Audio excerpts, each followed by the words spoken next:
By unleashing a qualified penetration tester, you can learn so much about how secure or insecure your environment actually is. You can validate your existing security controls, uncover weaknesses in those controls, and clearly identify areas where maybe you could improve. For the pen tester, projects can be both challenging and fun.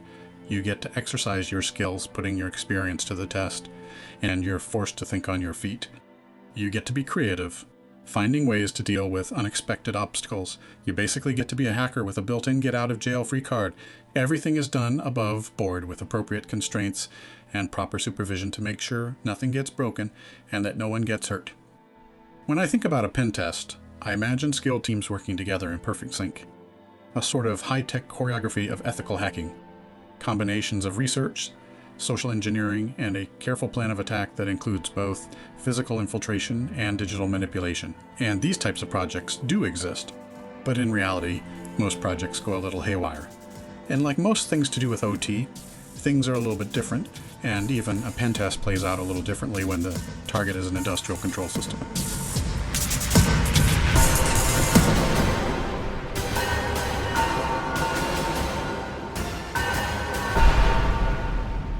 You're listening to the OG of OT, bringing you the cybersecurity stories that your bosses, spouses, and governments wish you wouldn't tell, about the industrial systems that keep the world running and the threats that face them. You're listening to OGOFOT. Today's episode is called Multiple Choice. Okay, so this episode is all about pen testing industrial control environments, and I love this story because anyone who's been in a plant will be able to clearly picture this dumpster fire in their heads. And for those who can't relate, I imagine it will probably horrify you. As always, it's a story that you normally wouldn't get to hear. Pen tests are typically performed under strict non-disclosure, and most people who do them adhere to those NDAs. I mean, if they don't, they won't ever be hired again, right? So as always, we're going to change names to protect the innocent, and we've disguised the voices of our guests. We've taken every effort to prevent you from figuring out the specifics of any given engagement so that we don't put anyone or any organization at risk. Like Jim. Jim isn't his real name, but he really did pen test the OT systems for a real operational plant. Listen to this. There was a ton of prep work for this one. When they first reached out, I thought I heard them wrong. It was going to be a 4-day engagement on site, but the first 2 days were going to be initiation. Like, what the fuck does that mean? Sounds like a cult. And no kidding. Kind of afraid of what I was getting into at first, but no, apparently they got it from somewhere that pen test didn't mean much in OT because the test environments are always slightly different than production. So they wanted to actually pen test their ICS while it was running. I guess they had a 2-week period where they would normally shut down, followed by another 2-week period that was reserved for maintenance. Most of the staff is off work, so the place was empty and automation was shut down, but everything was still powered up. I can't tell you who and what and why, but I can say this never happens normally. That's an understatement. Complete shutdowns are rare. Jim wouldn't tell me what led up to this, but if I had to guess, a big production facility is offline, and it's going to stay offline until full maintenance and test cycle is completed. And before then, they brought in a pen tester. I'd bet money there was an incident, and after the IR team left, they called Jim in, probably to get recommendations on how to prevent future incidents. So this was a unique window of opportunity. Right. So there's puff. They decided to use the first week to do a penetration test. They call my company, and, I get the job. It's 4 days plus travel on either end. I didn't really know what to expect, so I packed a bit of everything. I think maybe I didn't believe them. So I thought I was just going to be looking for open network jacks in the lobby of a plant, using that to hack into the corporate network, something like that. I got there at 8 in the morning, and the first thing they did was escort me into a conference room. For the initiation? They're like, it's time to put that probe in your ass, buddy. But seriously, I'm looking for cameras, access pads, wall jacks. I really thought I was going to spend the next 4 days in that room running scans and shit. Well, the first hour was this dude running through the ground rules. I would have someone with me at all times. If I was ever on my own, I was to stop testing. No sneaking off to the shitter and then trying to access on my own, that kind of stuff. If I found something I could do, I was to tell my escort before actually doing anything. If he gave me the go-ahead, I could proceed, but if I was told to stand down, they'd record what I did. But they really did not want me changing anything, even by accident. This makes sense. Even a small change in a process control system can make big unintended ripples. Normally, Every change would need to go through a strict change management process first, which might require testing, sign-offs, and stuff like that. And for a pen test, just identifying what you might be able to change could be good enough to prove there's risk. That gives me a quick tour, standing in this big-ass room, pointing at things that were half a mile away. It felt like this place was hella vast, man. The system was ridiculous and full of these big-ass machines for none of that was actually running, so it was dead quiet. Dead quiet. Not like Jim, who can't stop saying things that I'm going to have to bleep out later. And instead of the normal safety training, I got away with the short version. Still took hours, and I didn't get my lunch until 2. You know, I'm a fat dude. I get cranky when you keep me hungry. But I'm still in the state of shock, you know, because I'm, like, in a Rio, and the schedule has changed now, so I'll be able to start on day 2, giving me 3 full days on site to test. It's, even still, it was a lot of training. It makes sense, I guess, because I was about to get hands-on with a running control system. Not a lab or some PLCs on a bench, but a real frigging in production process. It's hard to express just how rare this is. I know a lot of operators that do test equipment at a component level before installing anything. I also know a lot of operators who do threat modeling to make sure their process is resilient.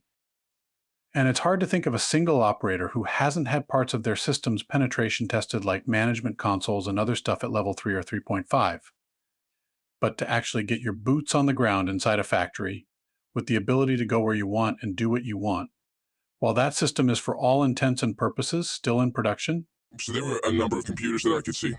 Most of them were in these weird little rooms. I don't know. I don't know what to call them. They were like halfway between an office and a cubicle. They had walls and doors, but they were open at the top. And the wall facing inward was all glass except for where the door was, and you could see there were filing cabinets and a desk inside.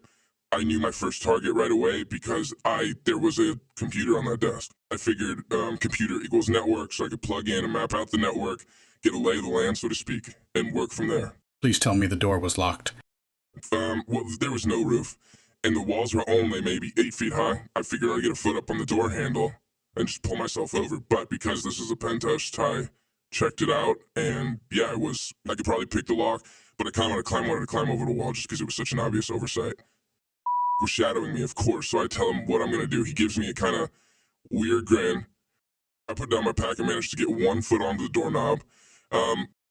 I can reach the top, so if I can jam my foot up there, I figure I can heave myself up. I'm a big dude, remember, so I heave my weight up, and I'm basically standing on a doorknob, holding on to the top edge of the wall, and the door pops open. Oh. Yeah, exactly. So the door swings in, and I fall flat on my ass, and the best part is who, without missing a beat, says, well, I'm sure James Bond could have done it. Probably true, but rude. But I got the last laugh because it's 2 vulnerabilities right there. One is that most people could climb over the wall, and the other is that the locked door will open on its own if you put enough weight behind it. Actually make that 3 vulnerabilities, because as soon as I'm through the door, I can see this dusty piece of paper stuck to the side of the monitor. It looks like it's been there for 100 years. And it's got the computer's friggin' a password on it. So, yeah, the whole thing took me about a minute. You could hardly call it a pen test. If that was a test, it was multiple choice. So now you know how I got the title of this episode. After the commercial break, you're going to learn exactly what Jim means by multiple choice, as well as what happened on the other 2 days of the project. OGOFOT is still way too new to have real sponsors, although we are offering some pretty sweet deals right now to anyone who wants a little bit of extra exposure. And by little bit, I really mean a little bit because, again, we're new. But the feedback so far has been overwhelmingly positive, except for that one guy who hates everything. Yeah, you know who I'm talking about, but everyone else is loving it. So getting on board now while we're trying to pay for things, establish a new brand, build an audience and all that, probably a smart move. So if you're a little bit edgy like us, or if you're an OG like us, or if you just have a shit ton of money and want to support us, please reach out at ogofot.com. That's OGOFOT.com. We're trying to get a broader audience interested in securing OT, which can only help the industry, and in turn, it could help you too. And we're back. In the first half of this episode, our pen tester Jim was in the lucky position of getting to pen test a production control system. This is a podcast, so you couldn't see the air quotes around production. It was a real ICS, but one that was taken offline for a week, so Jim was allowed to test under very controlled conditions. The whole project was a 4-day engagement, which consisted of 2 days of safety training, ground rules, and CYA, and just 1 minute of pen testing. Because it took just 60 seconds for Jim to get his first successful penetration. Oh no, there was more than one. Not even counting the physical breach, I was able to log in within seconds. The account had full administrative rights, so I had access to everything. So if this is a multiple choice test, I'm afraid to ask what the questions were. But this is like a train wreck and I can't look away. I have to know. For any given challenge, I usually focus on how much I can touch, what systems can I access, what type of access can I get, what can I see and do on the network. And there's a bunch of things to try. Most of them won't work, so you try the next. Although having the password makes that kind of pointless, but I'm there to test things, so I pretended that I didn't already have the password. I figured I'd try to get in the hard way, so I started checking things out and see if I could reboot the system. Well, I know that sounds dumb, but rebooting the wrong thing in an ICS can cause problems of its own. But in this case, they said sure, so I tried booting off a USB. I tried booting into the BIOS. I did all of the basic stuff you do when you have local access and want to get in. I think the only thing I didn't try was a password cracker.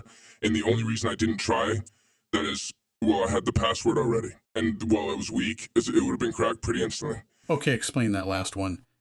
Password cracking a local Windows account. Do people really do that? So it's definitely a last resort. It's slow and noisy. Checking for multiple failed logins is such an easy indicator that even the marketing types talk about it, but it would have worked because any cracking script is going to, you check all the common passwords first, and this was one of them. It does this, and even lets me add to that initial list by putting some personal prompts in. So I might look around and see a photo of a family vacation to the Grand Canyon. Put in Grand Canyon vacation, for example. That generates a bunch of permutations around a Grand Canyon vacation and appends them to the base library. Well, the thing lives on a rubber ducky, so I can just plug it in and let it try while I do other stuff. Okay, so I'm a USB security nut, and now people are going to think I planned this whole thing. Are you telling me you actually used a rubber ducky, like the original one? I didn't run the crack, but yeah, I have a few duckies. They're the type of thing that's super handy. Just for automating different techniques. I did attach one in one of the cables too, and took some pictures just to prove it worked. He's talking about the OMG cable, which is different and cool, but I'm not going to get sidetracked about it here, because this story gets better and better all on its own. So it's a last resort, and all the other things worked. I could get into the hidden administrator account, I could get into the BIOS, I could get into safe mode. This was a really soft target. Like you said, it was multiple choice. Yep, and the answer was all the above. Oh, dude. Okay, so before we go too much further, I'm going to get ahead of the inevitable shade and say, well, yeah, but this stuff all worked, and it was all easy. But I was already inside the ICS. I mean, really physically inside the air gap. The one with physical access can do, well, anything, really. There's nothing special about this. So it wouldn't be possible for any old hacker to come along and do everything you just described. Well, yeah. I mean, I guess both. You're right and wrong. So, you're right and wrong. I'm confused now. Well, yeah. Any hacker that gets physical access could easily do all of that. And from what I'd seen, the physical security wasn't great. I got escorted in, but someone could have just as easily snuck in and done the same thing. I could probably just talk my way in while the place was staffed and just waited until no one was looking and done the same stuff. But if someone could get in remotely, this stuff was so vulnerable to misuse, it wasn't even funny. So I had to chat with my escort and came up with a plan. I was just listening, even though we were just a few days into day two, and even though fooling around with a bunch of controllers and stuff would be fun, I would focus on the network. I figured I'd map what I could from the PC I had access to. We'd all walk around, find a few more systems to poke at, try to find a data center, that kind of stuff. Then the next day I'd try to get in from the outside, and then So you had the opportunity to get inside a running ICS, and you volunteered to just walk away from that. Really, I mean, the things you could do with local access to controllers, you could do almost anything. Well, the point is to try to help. And I only had 2 more days, so as fun as it would be to try to hack a controller or something, I figured the real test would be to do that remotely. Did you expect that you'd actually be able to do that? Manipulate the PLCs remotely? Every PLC that I could find had the key on remote. For those new to OT, most PLCs have a physical key. Depending on the position that the key is in, the controller will accept new programming locally or not. You can also set them to accept new programming remotely, which allows an operator or a hacker the ability to reprogram the controller over the network. But it turns out, it didn't really make much of a difference. Remember that system with the dumbass password? Like I said, I figured I'd start by mapping the network from there. And, this thing had 2 NICs in it. I was guessing one connected to the plant systems and the other probably connected to the business network. Also, I get the default gateway address for the first NIC and type it into a browser. Don't tell me. It pops that main console for a freaking router, and it's a commodity thing, like Lynx is or something like that, and it's connected directly to the internet. Yeah, it's like what you'd have at home, so I now had access to literally everything, and I had remote access too. So I'm now up to 5 or 6 penetrations, and I hadn't even hacked anything yet. It was literally that easy. One time at a conference, I had someone interrupt me when I was talking about firewalls and ask me if I meant, quote, the things they sell at Best Buy. For those who aren't familiar with cybersecurity, I can understand the confusion, but I figured in real life there would be techies involved, and surely that level of ignorance would never make it through a procurement cycle. I guess I was wrong about that. I wanted to walk around and see what else I could find, and I had plenty of time. My escort unlocked the next few doors for me, which at least saved me the embarrassment of falling on my ass again. There were 6 of these little booth room station things. Another one of them had the password written on it, but all of them were easy to get into. I gained local access to every one of them and ran a scan from every one of them, and you'll never guess what I found. I'm not sure I want to know, but I do want to know. Those other systems were all connected to the internet in the exact same way. A home router connected to the internet, the PCs were dual homed in the exact same way. So the plant network, which was flat, by the way, was connected to the internet in at least 6 different places, and all the routers use default credentials. Okay, so this is crazy / funny / borderline terrifying. A control network should never be connected to the internet, not even by a single route. Certainly not by 6. So I asked Jim if he knew why they did this. I mean, it isn't exactly a standard configuration. Well, I did find out actually on day 3. But first, I have to tell you about the data center. Okay, tell. Well, I found out by following the cables. There were 2 network drops in each of those weird rooms, and the cables ran through gray conduit up to the ceiling. The actual ceiling, which just rests way the hell up there. Oh, you can see 6 thin gray conduits rising up out of 6 weird offices, and you can see exactly where they go. On the different process lines, there were other cables just hanging down loose from cable ladders, connecting to things like controllers and HMIs, and all the cable went back to the same place. You'll never guess in a million years. I'm guessing not to a data center. Raised flooring. Cable management? Air conditioning? No. Bathroom. They went to the freaking bathroom. No. There's no way they had the data center in the bathroom. Well, technically, next to the bathroom, there was a storage closet, janitor kind of room between the bathrooms. And of course, it wasn't locked. Next to mops and cleaner and shit, there was one of those metal storage cupboards. And on top of that, there were 2 Cisco routers. No equipment rack, just perched up there, covered in dust. Cabling. Each freaking run of conduit came through the ceiling. Oh, well, at least this place had a ceiling. Yeah, because of the bathrooms. There was a drop tile ceiling to hide the plumbing, and the cabling was up there too. So anyone who went to the bathroom could stick their head up there and access the whole network, really. There was a section of drop tile missing, and the cables just came through the hole into a maybe 2-foot piece of 6-inch PVC drain, which was bolted up there. And then from that, just a mess of blue Ethernet cables. Everything was dusty and tangled, and then almost everything was covered in some kind of greasy, moldy stuff. I try not to think about it. I was looking forward to the next morning where I could break in from the outside, but from the end maps, I'd already run. And just looking at things, I knew what had happened. Oh boy, I think we need more sponsors. This would be a great suspenseful place to put an ad. There were clearly 2 networks. One was connecting all the plant equipment. One of them was patched over to a fiber demarc, which I am assuming is the internet, and these 2 devices weren't connected at all, directly. Only through those 6 dual home PCs. Right? Each number that I'm being watched this whole time, and I had to run everything I did past someone first. Well, I got the go-ahead to plug in a few things, like a hotspot to connect directly to the plant LAN, some packet capture boxes. I put one in line on the main internet connection, and I put one on one of the plant switch too. Come on, you're killing me. Oh, and one in the lobby on the way out. At times like that, when you're glad the head of security is literally standing right next to you giving you permission, I gotta hear him take the call. Surreal. So it sounds like maybe they caught you red-handed. Not caught, but they see the ports going down and then coming back up when I was plugging stuff in. Pretty impressive that they noticed, actually. They called because they thought everyone was gone and wanted to know if there was any planned work being done. He told them no, but they could expect to see some activity maybe tomorrow and to let them know if they did. And then we went home. Which brings us to the 3rd day. Day 3. The day that I breached the network from the lobby. Again, it took all of a minute or 2. The network jack in the lobby connected to that first switch, which was in fact just a switch, so it was easy from there to find and exploit one of those 6 computers. We were riddled with vulnerabilities, so it was easy. And yeah, the IT guys noticed, and they called their boss, who is my escort, and who by this time was so embarrassed that he was almost laughing because of it. They did see what you were doing, though. That's something, isn't it? They noticed my scan, but not fast enough to stop me from owning the first server. And they didn't notice my access point at all, even when connected to it. And the other stuff, I rebooted some controllers, sent some non-disruptive function codes, whatever I was allowed to do, really. Wow. What Jim is talking about here is basically giving the automation system new commands. And he was doing it remotely, over the network. Yeah, he was only doing stuff that he was allowed to do.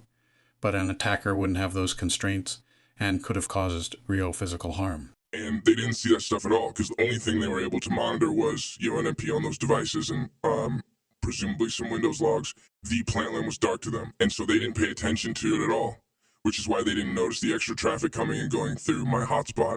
For the stuff that's inside the air gap, there's only so much you can do, really. I mean, if someone gets access to an HMI or an engineering station or a control console, well, that stuff isn't broken, it's just how it works. Oh, it's game over when your air gap isn't an air gap at all. I guess that's when penetrating an industrial control environment is as easy as multiple choice. So I want to especially thank Jim, which of course isn't his real name, because this is the kind of story that you just never hear. And he didn't bore us with all this talk about what he could have done once he had that access. He could have sabotaged about every aspect of this facility, which I can't tell you any more about, but I can tell you that would have been dangerous. But somehow knowing that the state of industrial cybersecurity is literally, and not just figuratively, in the shitter, or that sometimes ICS security really can be an actual pain in the ass, I think that might be more important somehow.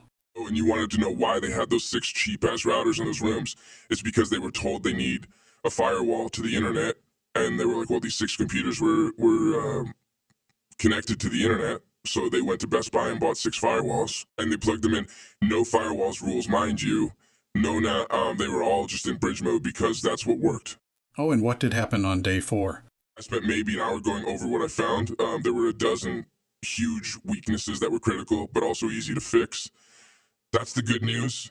There were dozens more smaller things too, so we talked about it for a while, then went to grab an early lunch. I think it took me longer to write it all up than it did to do the pen test, but I've been back twice since, and they went from being a soft target to Fort freaking Knox. That first time though, climbing over that wall, crawling around the bathroom ceiling. I'll never, ever forget it.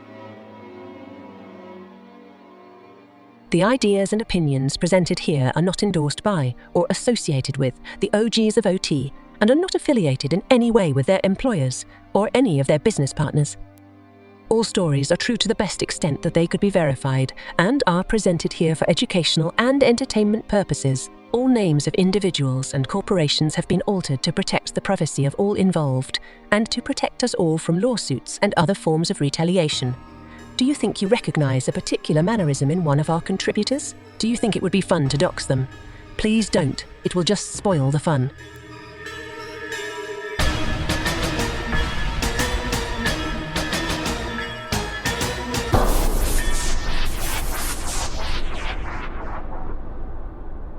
Do you have a story to share? Go to the ogofot.com. All contributions are 100% confidential, and our privacy policies would make the EFF proud. You've been listening to the OG of OT,